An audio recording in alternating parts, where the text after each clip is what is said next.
Good morning, everyone, and welcome to Coffee with Christine. This is interesting time to do all this because I get all boo boo nose. But anyways, today we're gonna discuss the revolving door phenomenon, as well as other things. And before we do, I was thinking about it, and that's part of the transparency focus that I'm trying to focus on in terms of my policies, just because there's really a question to be asked, and how come some of these laws seems to not serve people like you and me, seems to serve someone else. We don't know who, but it seems, I guess, counterintuitive because when you vote for these politicians, you're assuming that they're, smart and that they're caring and that they're able to make, but maybe that's my first mistake, and that they'll be able to represent us and speak for us. But time and time again, there seems to be something else going on that they seems to not be, some of the stuff that they do doesn't seem to make sense. So I encountered, I guess I didn't know this, so I feel passionately about it because I didn't know about the existence of this until recently, until I started running, which is this year. But there's this concept that they call, and there's more to it. So we're gonna go through them, a few of them today. So one of them, there's this concept called revolving door phenomenon. So what that is that after someone served in office, yeah, and these include staffers, congressmen, assembly, that could be on the federal level or a state level. What happens is that after they quit or they resign, whatever the case may be, right away they jump into the lobbyist group. So there are these a strong lobby group that influence the laws, obviously, hence the name, right? And they work for this. And right away, at least for me, when I thought of this, I was like, well, that seems a little bit conflicty. It seems like conflict of interest because these are the people that are approving. These are the people that are in their ear, and then they get a job from them soon after. Let's see I have the data here, in terms of how prevalent it is. But it's a known thing that no one talks about it. It's like, yeah, it's for the people who are on the know. So this is not something that we usually hear. And when you talk about campaigns, right, you see all the people that are trying to be governor, you will never hear this. This is never like a part of the conversation because that is the career path for most of these politicians. Okay, so according to the data,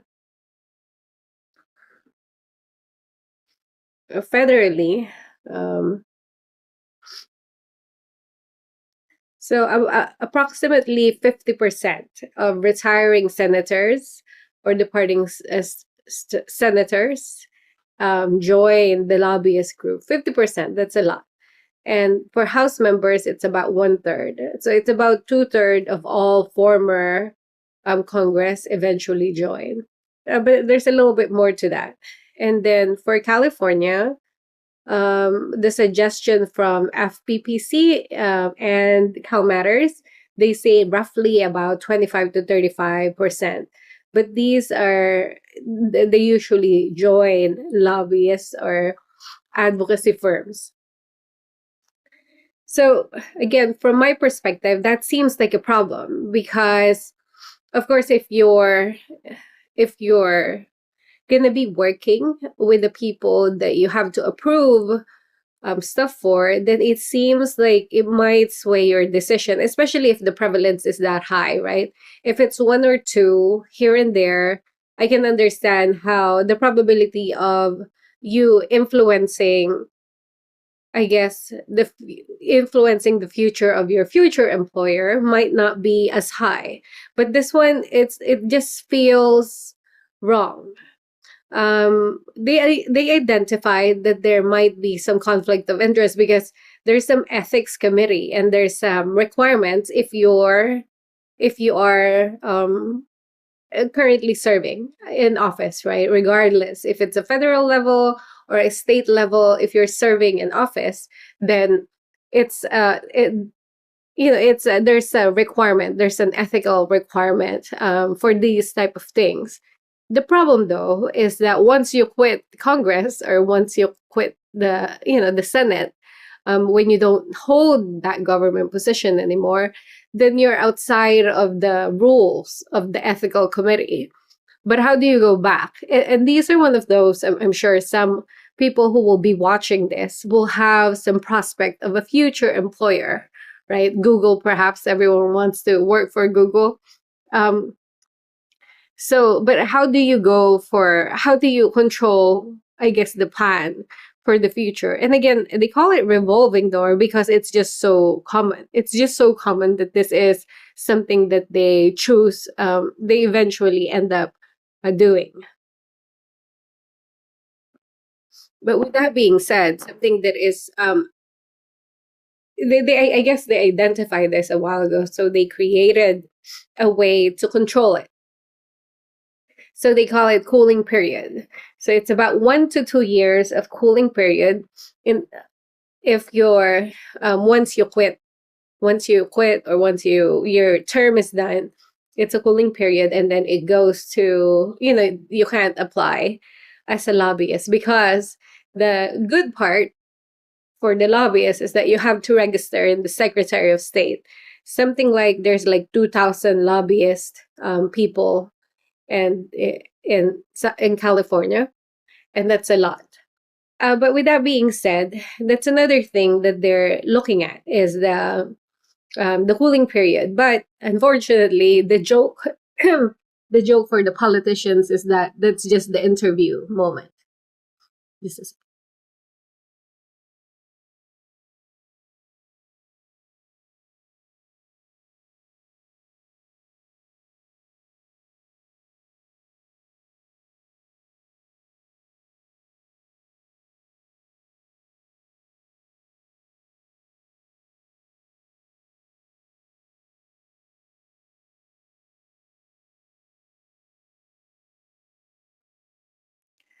so that's the joke is that 1 year cooling period is actually just the interview period. So it's kind of sad. So I think what we need, I would prefer, and if I win, this is something that we will consider because no one wants to push this type of bill because it's their future. I think we need to change that. I think 1 year or 2 years is too small of a window. I think we need to push that to a little bit more. I want to say that there is a big financial incentive for this purpose because according to data, they get about 1,000% increase in their money in their salary. I have to look at that data a little bit more, but 1,000% increase seems like a good motivation to go for it. In addition to that, so that's called the revolving door phenomenon. In addition to that, like more higher level executive roles like governors and congressmen, they don't most of them don't become lobbyists, but they become something else, which are called, well, I mean, they become board members of big companies. And I was trying to see, because this is of course something that I don't, this is not my environment, so I'm not very aware. So what happens is that I guess we should talk about that sometime. But there's a lot of programs that gives contract, right? I think we know that. Currently, with the homeless population and all the issue with funding, we're honing in to nonprofit organizations that are not doing what they're supposed to. But in reality, if you think about it, government usually don't do the work. They facilitate the money, they facilitate the contract, but it's usually someone else, usually a private company that handles the actual work, right? What system will you put in your PC, for all the employees and whatnot. So with that, what they do is that they put like higher level politicians in the board as board members for this big company, like energy types of company, and that's kind of how they stay. And sometimes they're in the board of multiple different companies. And I guess again, when we're awarding, imagine if you're the person awarding contract, multi-million-dollar contract for someone, and then eventually after a year of quitting your government job, you end up working for them. That feels wrong. Like, I don't know if it's just me. And I think we have to do a better job in making sure that there's no bias, because really there's a lot of decisions that I know, or not that I know, that it feels like they're trying to do it for someone else, and these are like strong forces that works in the background, and really no one talks about it. So yeah, I think it's important that we create some ways to end this loophole and to hold our officials accountable. Let me see.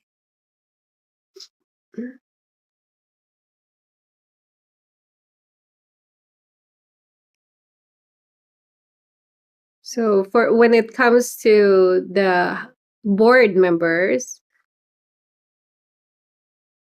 it's considered very high for high ranking officials. So nearly 47% of former US senators and governors serve on at least one corporate board after leaving office, but it's mostly multiple ones. And for the corporate world, S&P 500 board directors, 59% of them have government or military experience. So 59%. I guess maybe we should look into that and why everything is expensive. They say, and I'm sure you guys have heard, that every time there is the government ends up paying, for some reason a bunch of these things are inflated. Because the price tag becomes just a lot higher. And then so we'll talk about it maybe sometime, in terms of the contract, because that's a lot of money. They actually say that if you want to be rich, like, secure a government contract, because that's how you get like an unlimited, I mean, not unlimited, but a good source of income that just continues again and again. But again, who gets to decide who approves this contract? I want to say, I'm sure there's loopholes around it, but I want to say that in LA County, actually, when I tried to put in my papers for running for governor, that was part of the question. It's like, what contracts have you approved? Like, what is your direct control? What is within your direct control, and what actions have you taken? So they want to make sure that there's no conflict of interest, which I think is pretty great.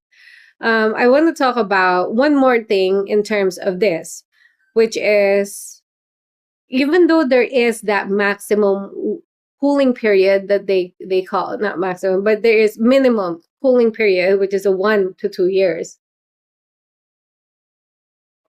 I guess if you quit, the time gets even more, because you can't just jump, which is good. So some people, there are some stuff that is put into place into the system to make it a little bit better. But in terms of the cooling period of 1 year, most of the time, and they found this loophole, which is they call themselves consultant.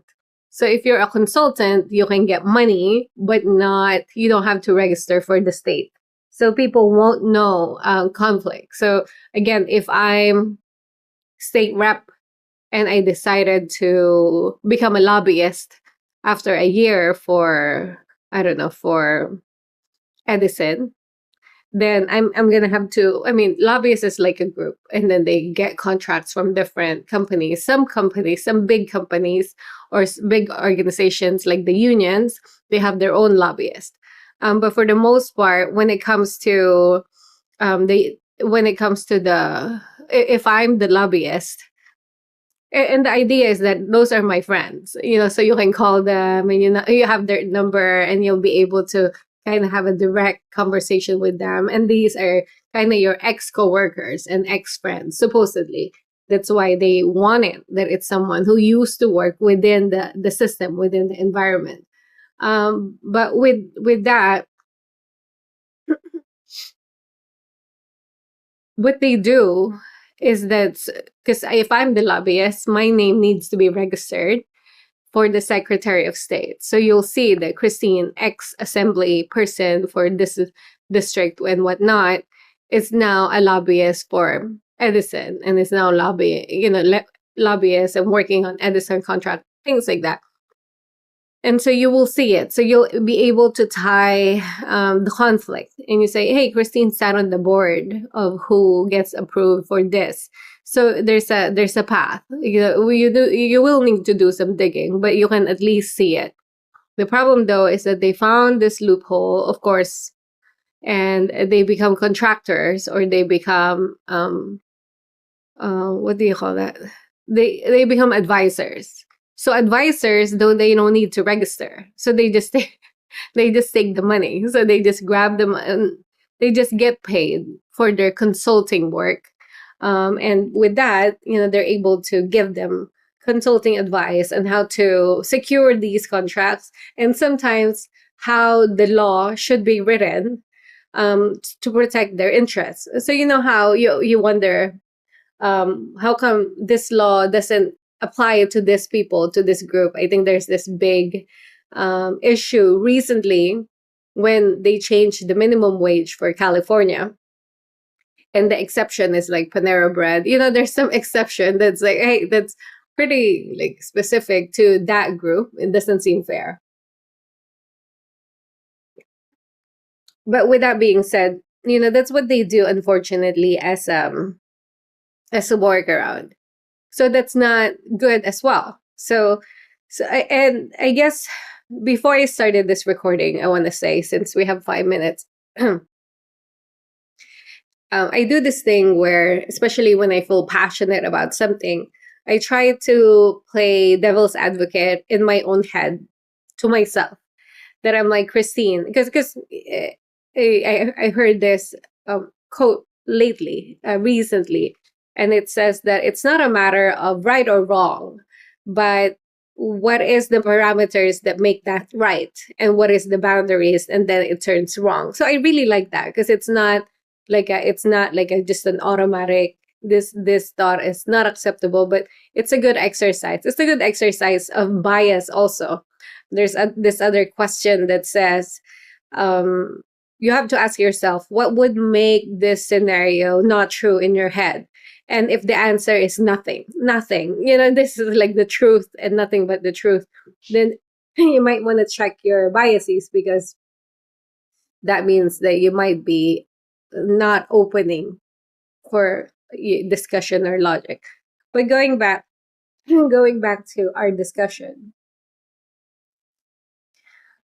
I was thinking this morning, and I wanted to make sure that I give room for this type of thought. And I'm asking myself, why is it so high, right? I see my own argument regarding conflict of interest.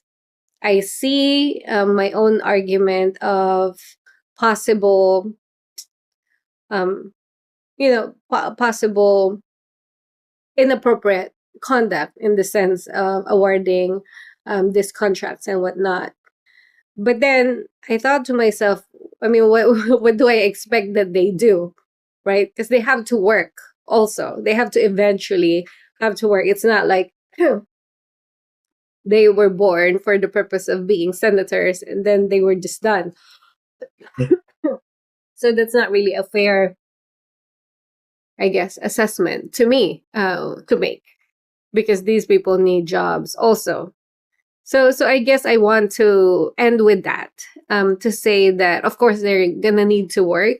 What I want to do is just create a little bit more barrier to make sure, or to lessen the probability of a bias and y- uh, controlling the lives and the money of regular people for the purpose of securing a job in the future. I want them to be able to work. But and I think that's one of the things that are different about me. I was talking to a few people because they keep asking, "Hey, what do you do now? Win or lose, right? After you win, what do you do? Or if you lose, what do you do? What other political positions are you going to pursue?" And the answer really is none. Like at least right now, that's not any of my plans. Because I really just saw the need for this role, for the governor's role. So we're focusing on that. But if I don't win, then just go back to how it's being done for me, like just my regular life, which I love. And I'm not planning to pursue a different path. And same thing if I win. It's not something that I'm trying to find like a different career. But I guess in some sense that's a privilege, right? That's a privilege that I love my jobs enough, and that I think I make enough in those jobs that I don't dream of. I don't have to worry about my future. Like I know what I have. It's simple, but I think it's enough, for me and my family. But for the politicians that are currently sitting, most of them, I shouldn't say all of them, because some of them have old money. But for most of them, they're worried about not just the current position, not just the position that they're trying to get elected for, but also their position in the future, just like a 5 to 10 year plan. So it's logical for them to think of it from that perspective. But again, as I always tell my management team, like, just the probability of a potential abuse of power is just so high when you have these type of scenarios. So yeah, I think we should prevent it, create some additional laws and regulations to remove the chances of them controlling things, and be biased for future employers and unions. And there's a lot of power within the political system, and you know that they're powerful because we don't know about them. So the ones that you hear about, those are, I guess, like not that high caliber of tiers. But the lobbyist group, the boards, these big organizations, we don't realize how big it is their control in terms of our government. We just feel it, which is unfortunately pretty sad. But again, a part of my plan is to have like some pretty high level transparency, so we'll be able to recognize those immediately, because everyone should be able to pay for their actions, right? Not in an aggressive way. I don't condone violence. But anyways, everyone should know what other people are doing. So with that, transparency, right? If you don't have anything to hide, then it should be out there. But anywho, thank you so much for listening to Coffee with Christine. I always talk a lot. I never finish my coffee. It's time to go to work. Um, I'll talk to you guys tomorrow, 6:30 to 7. Have a good day, you guys. Bye.